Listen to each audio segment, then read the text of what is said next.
Bonjour à tous. Alors dans cette vidéo, on va faire une démo de l'outil Gephi, Gephi AI, donc la partie intelligence artificielle et communautaire surtout de Gephi.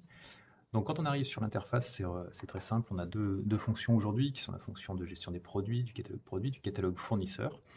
Je reviendrai tout à l'heure un petit peu sur le catalogue fournisseur, on en aura besoin, mais pour le montrer en quelques secondes, on a une liste donc aujourd'hui d'à peu près 450 fournisseurs et 12 000 matières premières à peu près qui sont référencées. On peut faire de la recherche par pays, par nom et retrouver les matières premières. On regardera ça un petit peu tout à l'heure. On vient sur l'interface produit, on a, alors dans cette interface-là ici, dans ce compte de démo, je n'ai que deux produits qui ont été créés, un qui fait partie de la communauté, donc qui est partagé auprès de tout le monde, vous pouvez y avoir accès aussi, et puis un produit que j'ai déjà créé pour faire des essais. On va en créer un nouveau, et on va rester fidèle à nos amis de Sanoflore, d'aller chercher sur le site de Sanoflore, dans la catégorie des best-sellers, on va aller chercher l'un de leurs derniers produits. On va prendre celui-ci qui va être un produit assez simple en termes de composition pour faire un bon exemple. On a besoin de la marque, on a besoin du nom du produit. Donc je vais faire un copier-coller simplement de ces deux petites lignes qui sont là. C'est le nom du produit, il y a une petite description, c'est pas mal parce que aqua anti-imperfection, c'est pas forcément très clair pour la compréhension de l'IA. Donc on a quelques éléments supplémentaires, c'est pas mal. On va lui attribuer la catégorie de produit. On est sur un produit, donc c'est les mêmes catégories qu'on va retrouver dans le CPNP, hein, pour ceux qui font les déclarations. On est sur un produit de nettoyage de la peau. On va sélectionner autre produit pour pouvoir ensuite choisir ici crème, lotion, puisqu'il s'agit plutôt d'une lotion. On va aller chercher ensuite la liste d'ingrédients. Sur les sites généralement de marque ou les sites commerciaux, on trouve forcément les listing keys et ça nous fait une base de travail justement prêt pour l'IA. Donc on va faire un copier-coller ici. L'IA va se débrouiller pour récupérer l'ensemble des inkeys à partir de ça et les faire correspondre à ce qu'elle a dans son catalogue de connaissances en fait, hein. On a d'autres informations ici qui vont être sans doute intéressantes, on y reviendra tout à l'heure. On va les récupérer simplement à la description qui est là-haut. Cette description, elle va servir justement à l'IA pour trouver les informations qui sont pertinentes pour ce produit-là. Donc on considère que le nom du produit ici peut être éventuellement insuffisant, on va avoir des propriétés, des choses comme ça qui vont être décrites dans la description, et donc on va pouvoir s'en servir après, l'IA va pouvoir chercher dedans. Pour le lien, ça permet aussi au moteur de recherche d'aller retrouver d'autres informations éventuellement sur la page du produit. La création du produit, c'est assez rapide. La première vérification qui est faite par le moteur IA, c'est cette liste d'ingrédients qui est ici, de venir vérifier si on connaît bien chacun des ingrédients. Donc par exemple, aqua/water, c'est inconnu au bataillon, ça a été corrigé par aqua. Ça peut être un outil intéressant pour venir corriger ces listing keys et bien les mettre conformément au glossaire européen. En l'occurrence, pour nous, c'est une première étape qui est absolument nécessaire pour que l'IA vienne identifier chacun des composants. Et s'il y a une erreur ou un problème de correspondance entre cette liste-là et celle qui est fournie par le distributeur ou le fabricant, euh, on ne saura pas reconstituer évidemment la formule par rapport à son origine. Donc c'est important que cette liste soit bien corrigée. On reprend, parce qu'on peut s'en servir pour faire effectivement un copier-coller purement et simplement, on reprend les petits astérisques qui se trouvent notamment là sur les huiles essentielles ou les eaux florales. On a visiblement une difficulté ici puisque l'astérisque n'est pas mis au bon endroit, donc il a été supprimé. Voilà, il y a forcément quelques petits travers dans l'exécution de ce genre de module entièrement fait par l'IA. Mais bon, ça n'empêche pas éventuellement de venir le modifier ici. On va venir mettre nos deux petites astérisques à la fin et on devrait avoir la correction qui va se faire et pour les garder ici. Voilà. C'était un petit détail. On va passer tout de suite à l'outil de génération de formules. Donc, quand on fait générer une formule, on va reprendre cette liste d'ingrédients qui a été décomposée ici. On va la retrouver du coup sous forme de tableau. Et le module Gephi nous propose des pourcentages qui correspondent à sa base de connaissances. Donc, sa base de connaissances, elle va chercher dans la description du produit et dans sa dénomination qu'on a remplie, ainsi que dans la catégorie qu'on lui aura mise. Donc plus on est précis et plus on met d'informations, plus le matching va être correct.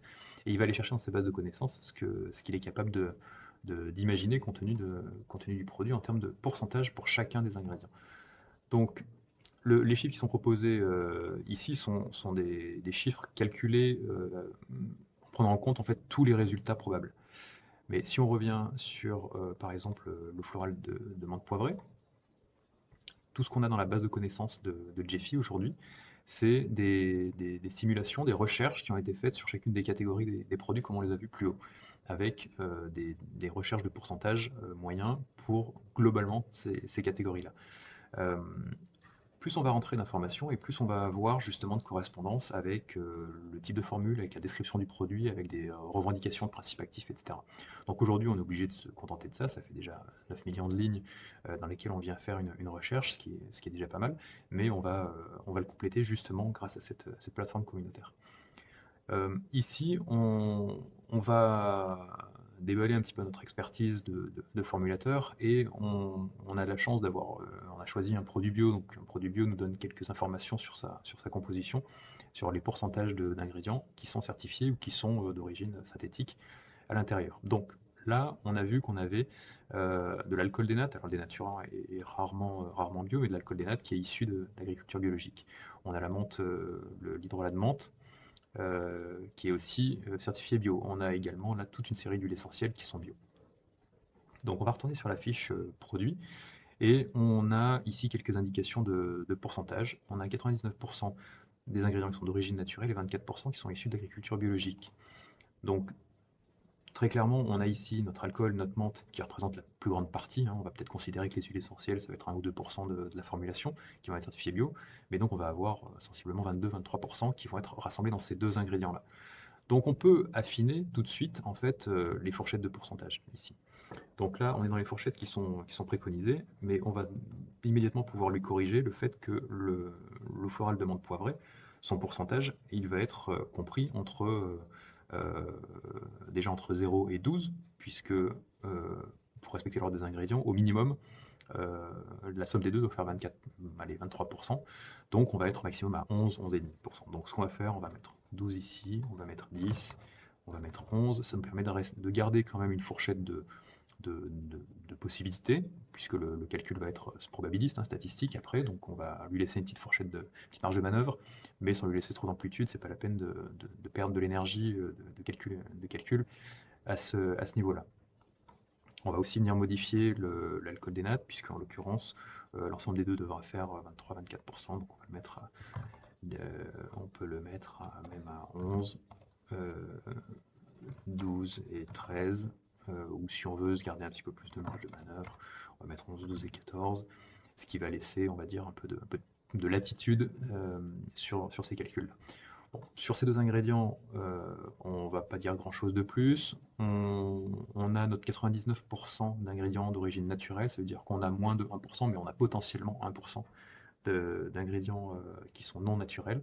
Donc on va aller jeter un coup d'œil sur les produits qui sont sur le marché avec de l'alcool des nattes.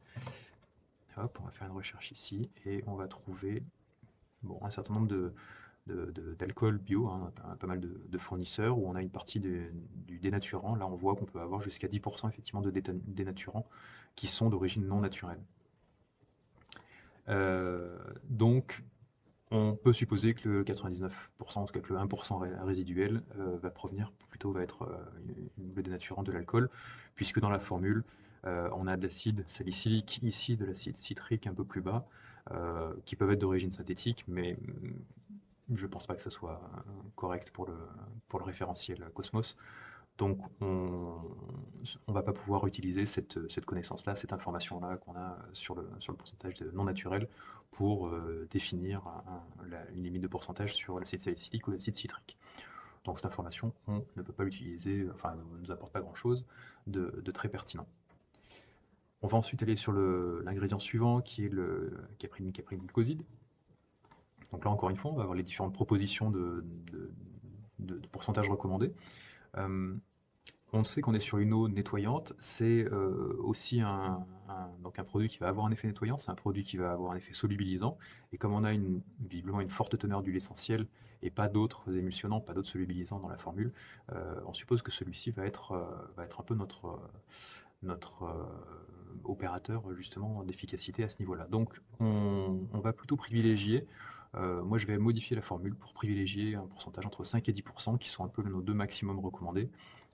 Mais comme c'est le seul ingrédient actif pour cette fonction-là, on va l'identifier de cette manière-là. Ensuite, on a l'arginine qui est un actif. Dans la connaissance globale, ici, on a des pourcentages qui peuvent aller jusqu'à 5%.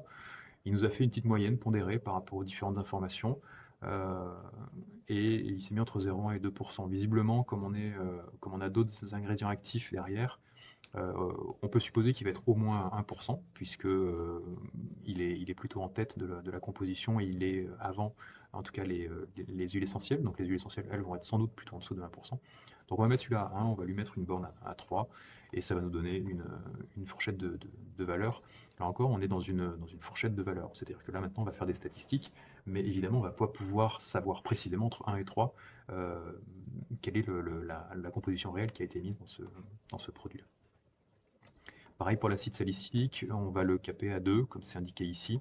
Par contre, on va bien lui mettre 1 aussi, et puis 1,5. Là, on va dire qu'on affine un petit peu les fourchettes de pourcentage pour éviter de fatiguer inutilement le système sur des bornes qui, on le sait, en tant que formulateur, ont très peu de probabilité d'être à ce niveau, en dessous de 1%. On arrive ensuite à nos huiles essentielles. Alors, on l'a dit, sur une formule comme ça, plus que 2% d'huile essentielle, ça paraît hautement improbable, à la fois pour des questions d'innocuité et puis en même temps pour la solubilisation. On a vu que notre seul solubilisant, c'est du capryl-glucoside.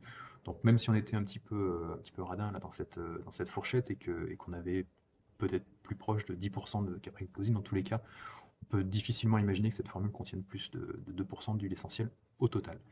Donc ce qu'on va faire, c'est qu'on va modifier ces pourcentages-là, puisque là, effectivement, les préconisations qu'on a et qui nous sont données par l'IA sont des fourchettes qui sont effectivement très larges, et ce maximum, il est éventuellement pour une huile essentielle si elle était toute seule.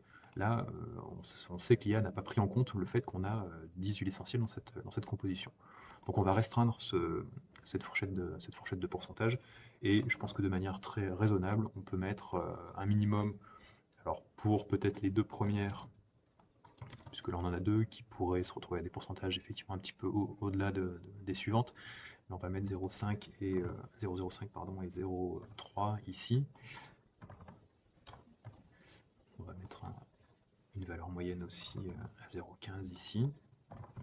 C'est plutôt pour ces valeurs-là, on ne va pas reconstituer précisément la composition de cette formule, c'est-à-dire c'est d'après l'information qu'on nous donne sur le site, on a un complexe en fait de 9 huiles essentielles, complexe breveté ici, 9 huiles essentielles, plus de l'amande poivrée, plus l'acide salicylique. Donc on ne cherche pas à casser le brevet de Sanoflore, hein, c'est pas du tout ce que l'IA va être capable de faire, on ne cherche pas à la recomposer, c'est pas l'objectif. Si on veut savoir exactement ce produit-là qui est un produit actif, bon, évidemment le formulateur va plutôt chercher à la remplacer plutôt qu'à chercher à le copier. Donc c'est pas notre objectif, l'IA ne sera pas capable de faire ça, on fait pas de magie avec l'IA. On va continuer de remplir des fourchettes de pourcentage qui sont probables. L'important pour nous, c'est que cette emprise en fait, de pourcentage dans tout ce groupe-là soit réaliste, probable, on va dire, pour que les calculs de ces matières-là qui sont les plus importantes pour nous, en termes de stabilité, en termes de formulation, soit juste, parce que si on laisse ces pourcentages-là, on pourrait se retrouver probablement avec 10% d'huile essentielle, ce qui n'est pas du tout réaliste dans un projet comme celui-là.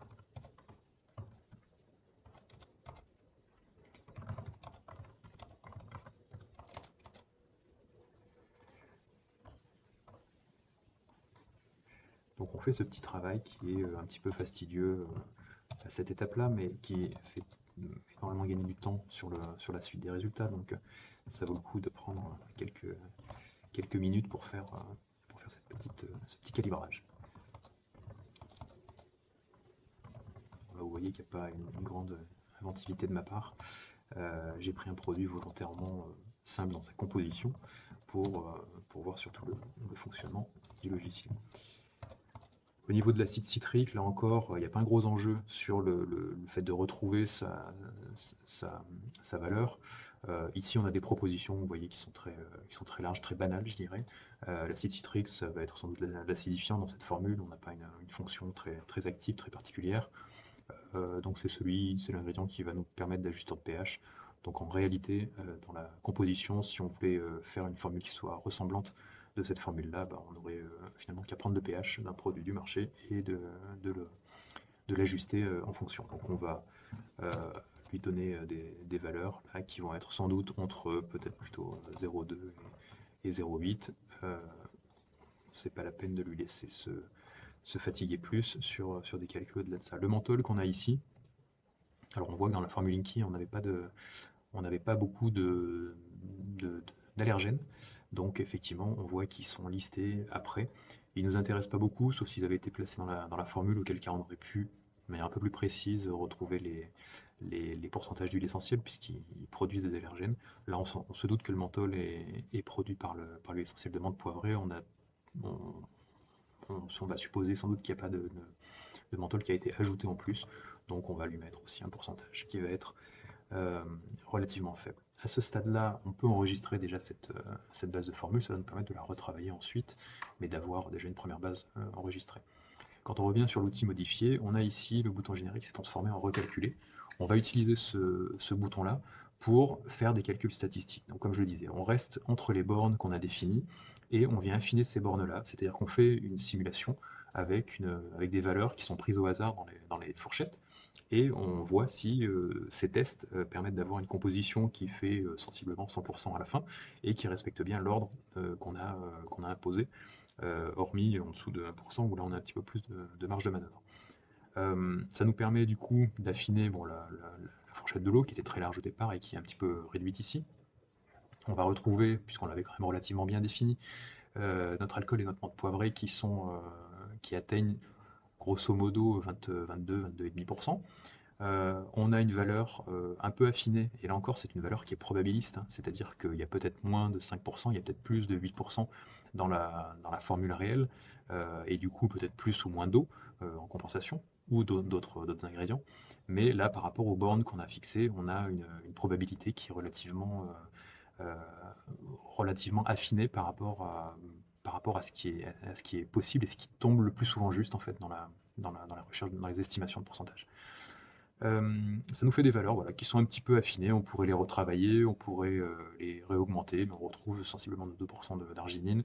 Ça permet en fait au labo de pas refaire 50 000 essais avec des fourchettes avec des valeurs, on va dire, qui sont complètement en dehors de ces bornes-là, parce que c'est assez peu probable qu'on sorte, on va dire, de ces fourchettes-là. Mais ça reste de la statistique, et ça reste issu de ce qu'on a mis comme connaissance au départ. Donc si dès le début on a mis des fourchettes de pourcentage qui n'étaient pas bonnes, par exemple hein, sur l'arginine, s'il y en a 10%, bah, là on l'a nous-mêmes exclu dès le départ, donc forcément on le retrouve pas ici. On va à nouveau l'enregistrer et puis euh, venir faire générer les matières premières.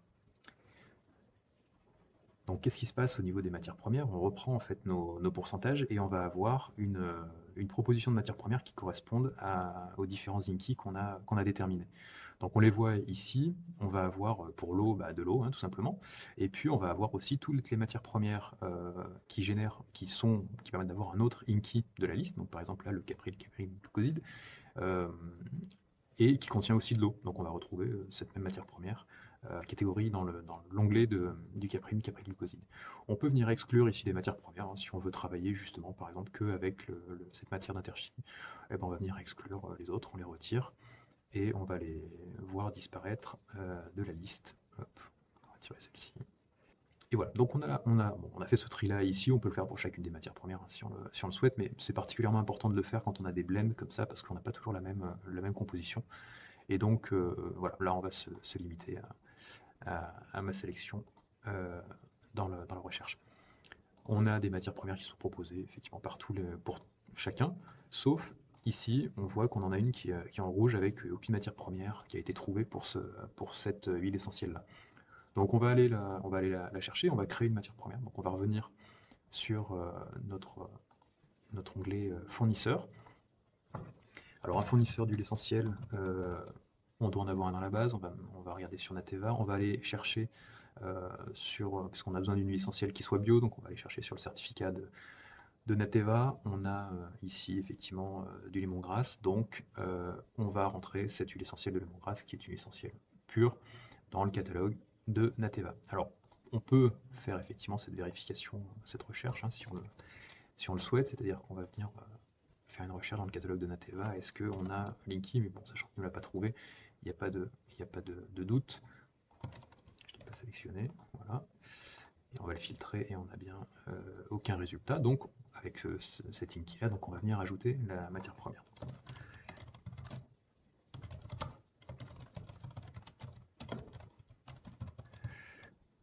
On n'avait pas un nom commercial très précis, on va mettre en tout cas celui-ci. C'est une huile essentielle 100% pure et naturelle. Donc on la met, on lui attribue ce nom Linky et comme un composant à 100%. Maintenant, quand on va refaire la même recherche dans le catalogue de Nateva, on va retrouver notre huile essentielle ici de lemongrass. Voilà. Elle a été créée dans mon catalogue, donc elle ne sera visible que par moi. Si vous créez des nouvelles matières premières, vous allez également les limiter à votre propre visibilité. Elles ne seront pas partagées. Quand on revient ici, on va refaire afficher la sélection. Et on a bien notre huile essentielle de lemongrass qui a été créée ici. Maintenant qu'on a ça, on va pouvoir faire travailler la reformulation. Donc la reformulation, ça va être une recherche de toutes les matières premières qui sont possibles, donc on a vu dans la liste au-dessus, et dans les fourchettes de valeurs qui sont proposées. Donc on fait un calcul qui est aussi assez complexe, donc on est bien content que ce soit la machine. Dans le Capryl glucoside, on avait tout à l'heure des pourcentages de blend qui sont différents. Donc en fait, à chaque fois, il faut calculer la répartition de l'eau qui provient de ce blend et la répartition de Capryl glucoside qui vient dans ce blend aussi. Et voir si on est bien toujours dans la fourchette, dans les fourchettes attendues de nos pourcentages. Donc c'est ce que fait l'IA à ce niveau-là. On a fait un test sur 12 700 formules. Et on a sorti les 10 meilleurs, donc les 10 meilleurs qui sont scorés par rapport au nombre d'ingrédients qui sont choisis pour qu'on en ait le moins possible, et puis pour la popularité aussi des ingrédients lorsqu'ils se retrouvent plusieurs fois parmi ces 12 700 simulations. On va retrouver du coup ici, quand on passe la souris, le pourcentage de la matière première, donc c'est un exemple de formule, hein, c'est pas, et la fourchette de pourcentage d'Inky que ça nous génère à côté dans le tableau de droite. Donc on va bien retrouver, là on est à 7,88 et 8,26 pour le Capryl glucoside. Si on retourne sur notre formule, le Capryl glucoside, on est bien dans la fourchette correspondante. De même que quand on vient passer la souris de ce côté-là, on va pouvoir voir par exemple l'eau, donc l'Inky Aqua. Qu'est-ce qui génère notre pourcentage d'Inky Aqua? On a deux ingrédients, c'est l'eau déminéralisée et le Capryl glucoside de chez Interchimie. On le retrouve ici, donc si jamais on avait plusieurs propositions, ou si celui-ci ne nous convenait pas, on peut venir également le retirer à cet endroit-là. On a un petit lien rapide pour aller sur la page d'info, hein, c'est-à-dire que l'on peut retourner directement sur la page de l'ingrédient pour savoir de quel fournisseur il provient. Je pense qu'on a fait le tour de cet outil-là. On a, je disais, une dizaine de formules, donc on va pouvoir les retrouver ici, avec différentes simulations. Voilà pour cet outil-là. On est parti sur une formule relativement simple. On a parfois des cas évidemment beaucoup plus sensibles sur lesquels on va avoir des difficultés à recomposer les huiles essentielles, notamment quand on a les formules, pardon, les ingrédients, notamment lorsqu'on a des traces, des sous-produits, des choses qui peuvent se retrouver dans des blends qui ne sont pas forcément des ingrédients ajoutés et insérés en fait dans cette composition-là. Voilà, donc vous allez pouvoir retrouver et découvrir tout seul les finesses de cet outil.